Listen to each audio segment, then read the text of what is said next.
They say that Hollywood is a town built on dreams, and one of its greatest dreamers was Walt Disney. Walt believed that any height could be scaled if you knew the secret of making dreams come true.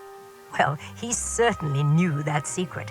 He touched the hearts of millions of people around the world. The story of Walt's life is truly an amazing one, and no one can tell it better than Walt himself. My dad worked as a carpenter in the World's Fair buildings.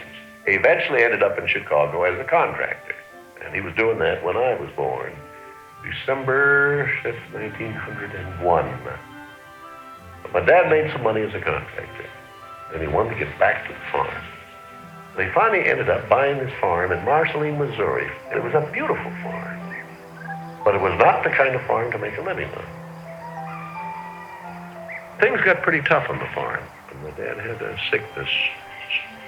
So my dad sold the farm, took the money, and went to Kansas City. And my dad bought this Kansas City Star route. And they gave me a route. I was about 9 or 10 when I started that. Winter, we'd go out at 3:30 in the morning right after a blizzard, or in a blizzard, or in pouring rain. It didn't matter. I did that for 6 years. It was tough. It seems that everywhere Walt's father turned, he found failure. And the constant struggle took its toll on the family. One by one, the children began to leave home. Then came the day Walt woke up to find his best friend, his brother Roy, had gone as well. My brother had joined the Navy, so I wanted to join it. Well, I was still a year too young. I was 16. Finally, this kid come in to me very excited. He says, there's something just forming here that you and I can get in. I said, what is it? He says, an ambulance unit. I was in Paris, 3rd of September, when Pershing pulled out. Paris, which had been this exciting thing with all these soldiers and things, suddenly there wasn't a soldier to be seen. And I suddenly became very lonesome. So then I went in and put a request in to be discharged. So I hit Chicago. That's where my parents were living. And I said, Dad, I want to be an artist. And my dad, he just couldn't buy that. So I pulled stakes and moved to Kansas City. Roy was in Kansas City working in a bank. One of the fellows working with Roy said, say, I have a couple of friends that have an art shop. And I went up with these samples, and there were all these corny things I'd done in France. Well, by gosh, they hired me. I mean, right on the spot. So I took the camera home, and then I started experimenting on my own there. So then I went into this Kansas City Film Ad Company. So that was where I got started in the animation business.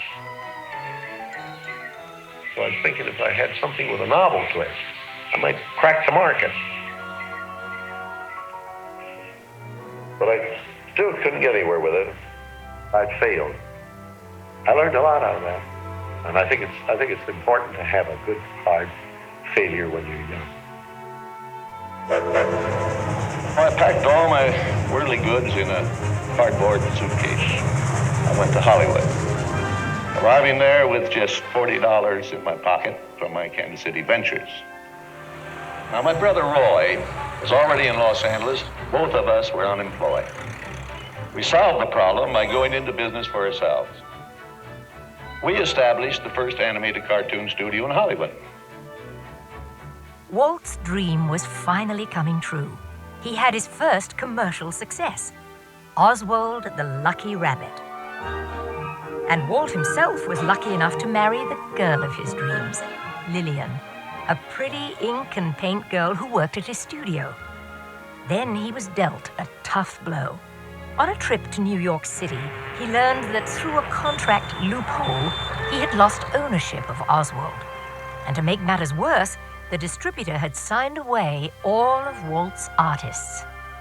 Devastated, he headed back home to California. But something happened along the way that would change his world forever. Mickey Mouse came into our life. he popped out of my mind onto a drawing pad on a train ride from Manhattan to Hollywood at a time when the business fortunes of my brother Roy and myself were at lowest ebb and disaster seemed right around the corner. His first actual screen appearance was at the Old Colony Theater in New York in Steamboat Willie. He was the first cartoon character to stress personality, and I thought of him from the first as a distinct individual. I did the voice. Hang on, pal. Here we go.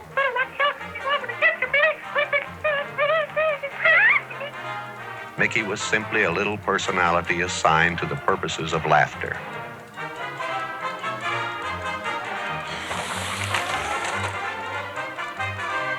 Mickey fitted the need exactly. He brought in the money which saved the day.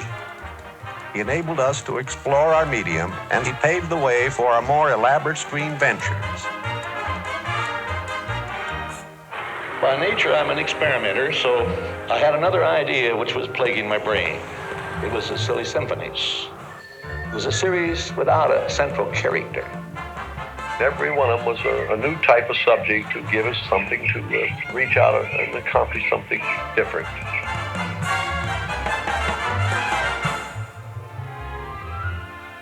Then we started distributing both Mickey Mouse and the Silly Symphonies. It was nip and tuck, getting them out. Walt began to push himself and his artists. He worked day and night, and when he wasn't working, he was worrying about the future. And then the inevitable happened. In 1931, he suffered what he called a heck of a breakdown. So he took Lillian on the first vacation they had ever had. By the time he got back, he was a new man and ready to get back to work.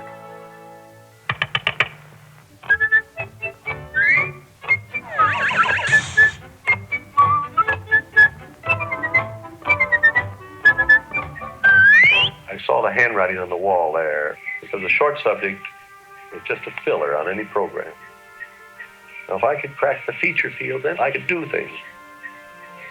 I had done a little story research on different fairy tales I might do, and Snow White was one of them. I thought it was a perfect story. I had the heavy. It's a magic wishing apple. Now, make a wish. I had the prince and the girl, the romance. I had the sympathetic dwarfs and things. We started Snow White sometime late 35, and it was around 2 years in the making. We had the family fortune. We had everything wrapped up in Snow White. In fact, the banker, I think, was losing more sleep than I was. We had a big premiere, the Carthay Circle Theater, big, grand Hollywood premiere. All the Hollywood brass turned out for a cartoon.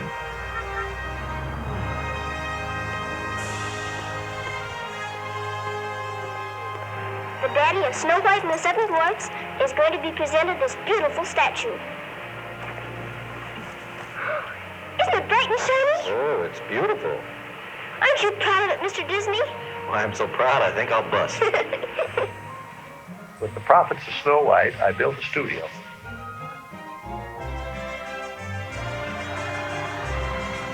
Two years later, I was almost broke. But I had all these pictures in work.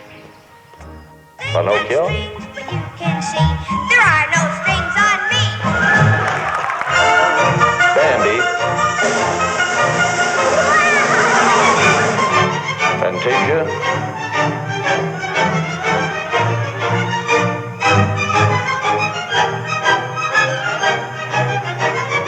That was when the war came.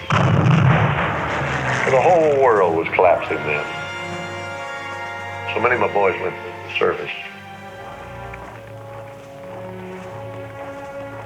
So I just practically stopped my feature production. That's all I could do. And after the war, there was quite a problem picking up the pieces. I knew that diversifying of the business would be the salvation of it. So I tried various things. I want to go beyond the cartoon. And I thought if I could get into the live end, that there's things I could do. Stand by, engines. Come on, Yellow Boy, get him! Not bad, eh, Charlie? Let's open her up and see what you really do. And I wanted enough different types of things that I could fall on my nose with one of these pictures, but I had another one right behind it that would hit. Because we're sharing all we got together. After a long concentration on live action and cartoon films, we decided to try something that would employ about every trick we had learned in the making of films. Take a look. We would combine cartoon, live action, in an enormous fantasy, Mary Poppins. As the original Mary Poppins budget of $5 million continued to grow, I never saw a sad face around the studio. Even my brother Roy was happy. This made me nervous. And the horrible thought struck me. Suppose the staff had finally conceded that I knew what I was doing. Once again, Walt Disney reinvented family entertainment, creating many of the classics we still enjoy today. But even then, he wasn't finished. He had a bigger dream in mind. Well, it came about when my daughters were very young, and Saturday was always Daddy's Day with the two daughters. So we'd start out and try to go someplace with, different things, and I would take them to the merry-go-round, and I took them different places, and as I'd sit there while they rode the merry-go-round, did all these things, I felt that there should be something built, some kind of an amusement enterprise built where that the parents and the children could have fun together. So that's how Disneyland started. It takes a lot of money to make these dreams come true. And, we had everything mortgaged, including my family. I started with many ideas, threw them away, started all over again. And eventually it evolved into what you see today as Disneyland. But it all started from a daddy with two daughters wondering where he could take them, where he could have a little fun with them too. Park means a lot to me in that something will never be finished, something that I can keep developing and adding to. Not only can I add things, but even the trees will keep growing. The thing will get more beautiful every year.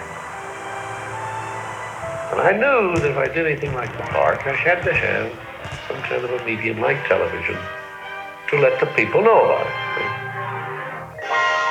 The world is a carousel of color, history, comedy, fantasy. There's drama and mirth, there's old Mother Earth with all of her secrets to see. The miracle of imagination, the marvels of earth, sea, and sky.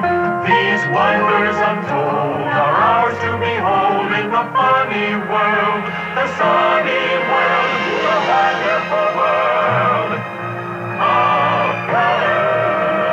And now your host, Walt Disney. Today, I want to share with you some of our ideas for Disney World. Here in Florida, we have something special we never enjoyed at Disneyland, the blessing of size. There's enough land here to hold all the ideas and plans we could possibly imagine.